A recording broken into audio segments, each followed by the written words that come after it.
Marmion, A Tale of Flood and Field, by Sir Walter Scott, 1808. Blount and Fitz-Eustace rested still with Lady Clara upon the hill, on which, for far the day was spent, the western sunbeams now were bent. The cry they heard, its meaning knew, could plain their distant comrades view. Sadly to Blount did Eustace say, "Unworthy office here to stay, no hope of gilded spurs today. But see, look up, on Flodden bent, the Scottish foe has fired his tent." And sudden as he spoke, from the sharp ridges of the hill, all downward to the banks of Till, was wreathed in sable smoke. Volumed and fast, and rolling far, the cloud enveloped Scotland's war. As down the hill they broke, nor martial shout nor minstrel tone announced their march, their tread alone. At times one warning trumpet blown, at times a stifled hum, told England from his mountain throne King James did rushing come. Scarce could they hear or see their foes, until at weapon point they close. They close in clouds of smoke and dust, with swords say, and with lances thrust, and such a yell was there of sudden and portentous birth, as if men fought upon the earth, and fiends in upper air. O life and death were in the shout, recoil and rally, charge and rout, and triumph and despair. Long looked the anxious squires, their eye could in the darkness not descry.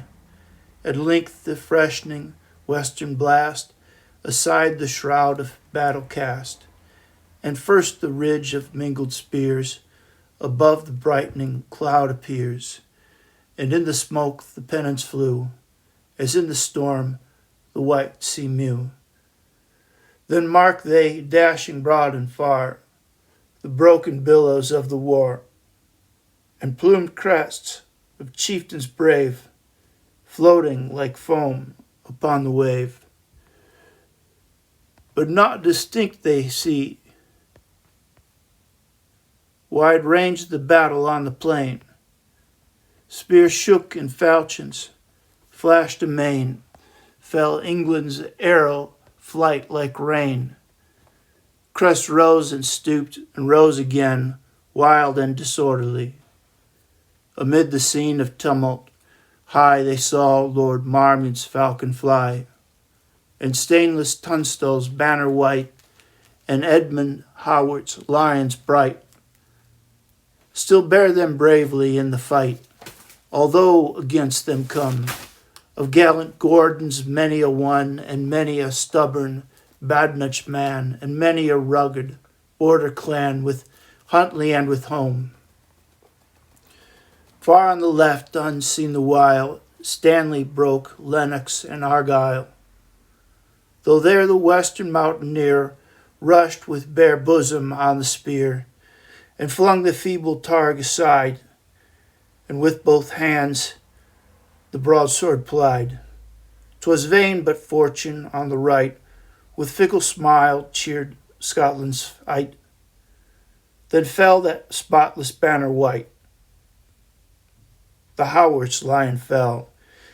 Yet still Lord Marmion's falcon flew, with wavering flight, while fiercer grew around the battle yell. The border slogan rent the sky, "A home, a Gordon," was the cry. Loud were the clanging blows, advanced to force back, now low, now high. The pennants sunk and rose, as bends the bark's mast in the gale, when rent our rigging, shrouds, and sail. It wavered mid the foes. No longer Blount the view could bear. By heaven and all its saints I swear, I will not see it lost. Fitz-Eustace, you with Lady Clare may bid your beads and patter prayer. I gallop to the host, and to the fray he rode amain, followed by all the archer train. The fiery youth, with desperate charge, made for a space and opening large. The rescue banner rose, but darkly closed the war around. Like pine tree rooted from the ground, it sank among the foes. Then Eustace mounted too, yet stayed, as loath to leave the helpless maid, when fast as shaft can fly. Bloodshot his eyes, his nostrils spread, the loose rein dangling from his head. Housing and saddle, bloody red, Lord Marmion's steed rushed by, and Eustace, maddening at the sight, a look and sign to Clara cast, to mark he would return in haste, then plunged into the fight. Ask me not what the maiden feels, left in that dreadful hour alone. Perchance her reason stoops or reels, perchance a courage not her own braces her mind to desperate tone. The scattered van of England wheels, she only said as loud in air the tumult roared, Is Wilton there? They fly or maddened by despair. Fight but to die, is Wilton there? With that straight up in the hill there rode 2 horsemen drenched with gore, and in their arms a helpless lord. A wounded knight they bore, his hands still strained the broken brand. His arms were smeared with blood and sand, dragged from among the horse's feet. Within its shield and helmet beat the falcon crest and plumage gone. Can that be haughty Marmion? Young Blount his armor did unlace, and gazing on his ghastly face, said, By St. George, he's gone. That spear wound has our master sped, and see the deep cut on his head. Good night to Marmion. Unnurtured Blount, thy brawling cease. He opes his eyes, says Eustace, peace. When doffed his casque, he felt free air. Round gan Marmion wildly stare. Where's Harry Blount?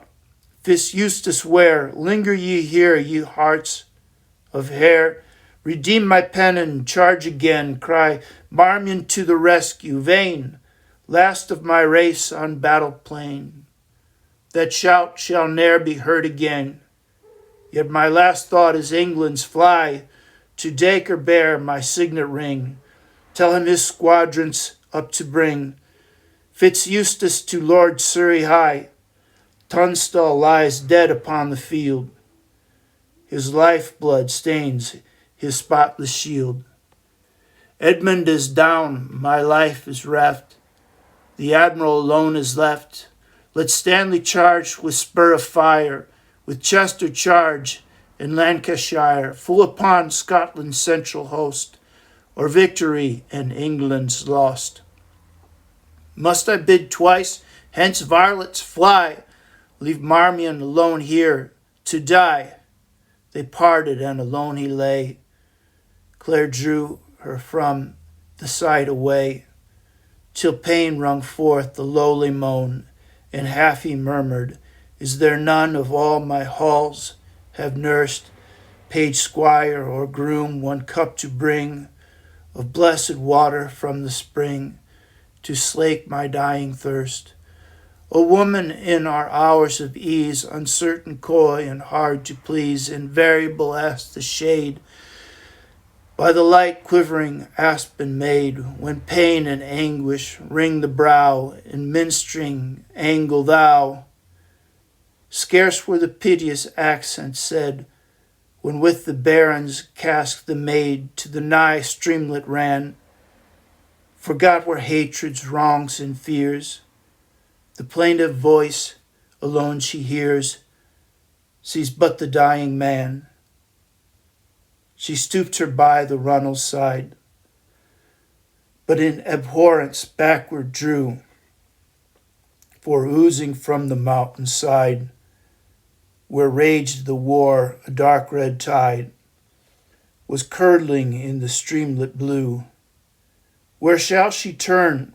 Behold her mark, a little fountain cell, where water clear as diamond spark in a stone basin fell.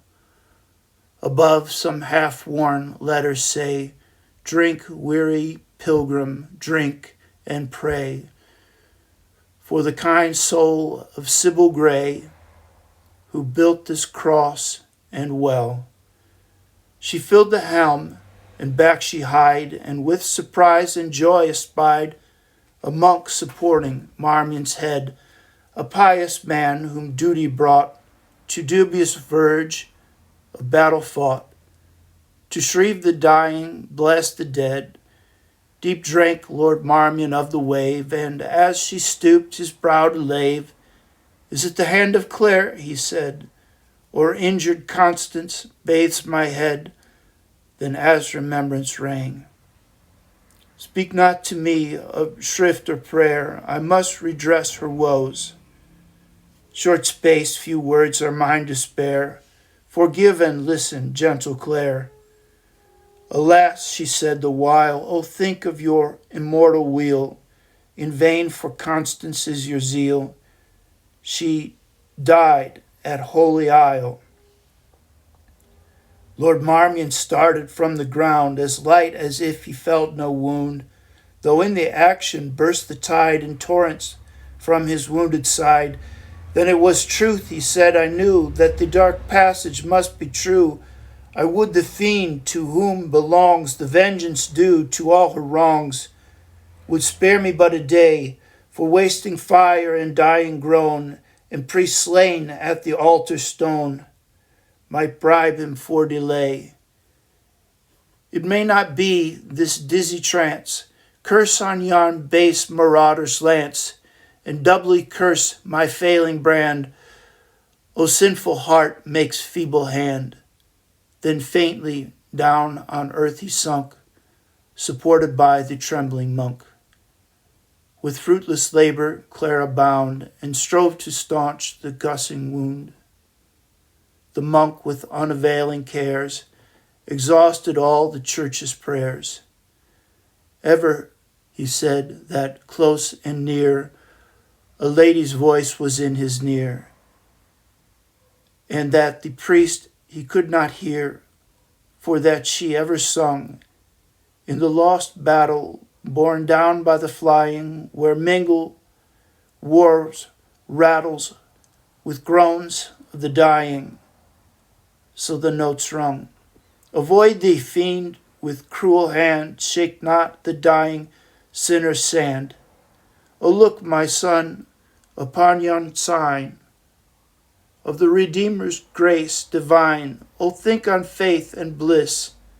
By many a deathbed I have been, and many a sinner's parting seen, but never aught like this. The war that for a space did fail, now trembling, thundering, swelled the gale, and Stanley was the cry."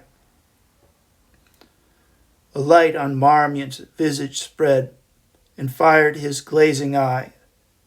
With dying hand above his head, he shook the fragment of his blade, and shouted, "Victory! Charge, Chester, charge! On, Stanley, on!" were the last words of Marmion. "O lady," cried the monk, "away!" and placed her on her steed, and led her to the chapel fair of Tilmouth on Tweed. There all the night they spent in prayer, and at the dawn of morning there she met her kinsman, Lord Fitzclare. Day dawns upon the mountain side. There, Scotland, lay thy bravest pride, chiefs, knights, and nobles, many a one. The sad survivors all are gone. View not that corpse mistrustfully, defaced and mangled though it may be. Nor to yon border castle high look northward with upbraiding eye, nor cherished hope in vain, that journeying far on foreign strand, the royal pilgrim to his land may yet return again. He saw the wreck his rashness wrought. Reckless of life, he desperate fought, and fell on flood and plain. And well in death his trusty brand firm clinched within his manly hand, beseemed the monarch's stain. I do not rhyme to that dull elf who cannot image to himself that all through Flodden's dismal night Wilton was foremost in the fight, that when brave Surrey's steed was slain 'twas Wilton mounted him again, 'twas Wilton's brand that deepest hued amid the spearman's stubborn wood, unnamed by Hollingshed or Hall, he was the living soul of all, that after fight his faith made plain, he won his rank and lands again, and charged his old paternal shield with bearings upon Flodden field. Nor sing I to that simple maid, to whom it must in terms be said, that king and kinsmen did agree to bless fair Clara's constancy, who cannot, unless I relate, paint to her mind the bridal state, that Wolsey's voice the blessing spoke, more sands and Denny past the joke, that bluff King Hall the curtain drew, and Catherine's hand the stocking threw, and afterwards for many a day, that it was held enough to say, in blessing to a wedded pair, love they like Wilton and like Clare. And that concludes the condensed version of Marmion. Thank you for listening. I am Jonathan Ingwall. Goodbye. And if it's not too much, will you give me a like and possibly subscribe? Thank you.